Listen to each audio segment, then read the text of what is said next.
সিদ্ধি খারাপ কি অবস্থা ভালো আছো? জি আছি কোনো মতে। তো কই যাইতেছ? একটু সহজ আমো গরুর লাগে দুগলা ঘাস কাটতে আনতাম। আরে এটা কি কো? ঘাস কাটা লাগে কি 6000 লাগে? এই দাও ওর মধ্যে আমার 2 নালা ঘাস কাটতাছে। যেতলা খুশি এতলা কাটে না গরু খাওয়াও। হঠাৎ করে তো ভালো হইলো কেমনে? নিশ্চয় কোনো কারণ আছে।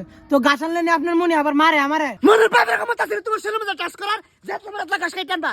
আর শুনো নির্বাচনে দাঁড়াইছি তোমার গররা হেরে কই আমার ভোটটা দিত। আচ্ছা তাহলে এই ব্যাপার ওকে দি মনে চল ভালো দেখো আমরা আবার যাইতে পারব না। খায় কোনো কাম পাই না এর মতো বদমাশের ভোট দিন। আসসালামু আলাইকুম। চেয়ারম্যান সাহেবের আগে আমার শুভেচ্ছা আশা করতাম আপনি ডাল কাজ করবেন আমি স্বপ্ন দেখছি। মাশাআল্লাহ মাশাআল্লাহ আরে কাটা জিজ্ঞাসা করছ এটা? এই তোর বাবার নাম কি? বাসন মিয়া আরে এটা কোন বাসার মিয়া? রেতলাসিনে কি করবেন? কিছু থাকলে দিয়া দেন।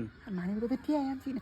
ও তুমি আমার অফিসের মধ্যে দিয়া করো সন্ধ্যার সময় হ্যাঁ? না আঙ্কেল আমি নাই না হয়ে যামগা যদি কিছু আসলে আমি সাথে টিয়া আনছি না। তুমি আমার অফিসে দিয়া করে দিও মনে হ্যাঁ? হ্যাঁ রে কেডা বুদ্ধি ডাইরেক্ট ফিল করব। আরে বেটা গুস্কুর ফুলা হ্যাঁ? এরকম ফুলা তো আমি জীবনে দেখিনি হ্যাঁ? ঠিক আছে দিনে দিকে আমি ফিল করব।